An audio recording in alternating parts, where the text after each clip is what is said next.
8 years. And frankly, I wouldn't vote for him because he said, you need 8 years, you need 6 months. We're going to drill, we're going to get our energy down. When the energy comes down, other things come down.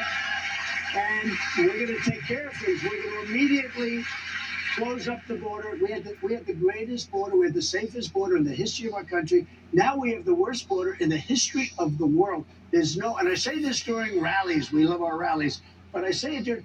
There's never been a third world country that allowed people to pour into it. They'd stand there with sticks and stones if they had to. What's happening to our country? But in terms of doing it, you don't need 8 years and you don't need 4 years. We can have a lot of it done because these guys are amazing. The oil guys, they will be. In fact, I had it so low that we had to raise it, or they would have all been out of business. We had so much oil, we didn't know what to do with it. We bought a lot of it for very little for the Strategic National Reserves that he then took to keep the prices down before an election.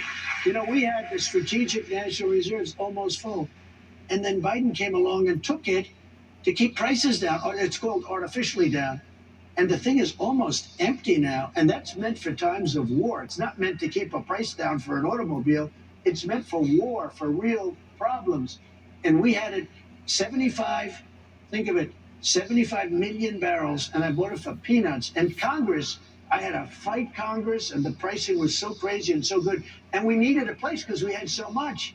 So we start phoning up. This guy comes along and he takes it for automobiles, for people, so they before the election, so the price could keep down. Now it's totally empty. It's the emptiest I think it's been in 50 years, and it's so sad. And by the way, the price is still very high. I don't think gas went over $3 a gallon, if I'm not mistaken, when you were president as an average. We had it down to $1.87. We actually had a little period of time where we had it lower than that. So. But the energy companies, the oil companies weren't going to last. I had said, wait a minute, I love it in one way, but in another way, they're all going to go bust. We got to get it up a little bit. But we had it down to $1.87. But we had a period of time where it was much lower than that. It was too low, actually. So we have. That's a good problem, by the way. That's a much better problem than it's at $6 and $7 and $8 and $9. All right, so we have this new, I call it a new axis of evil. Yeah. You have China aligned with Russia, aligned with Iran.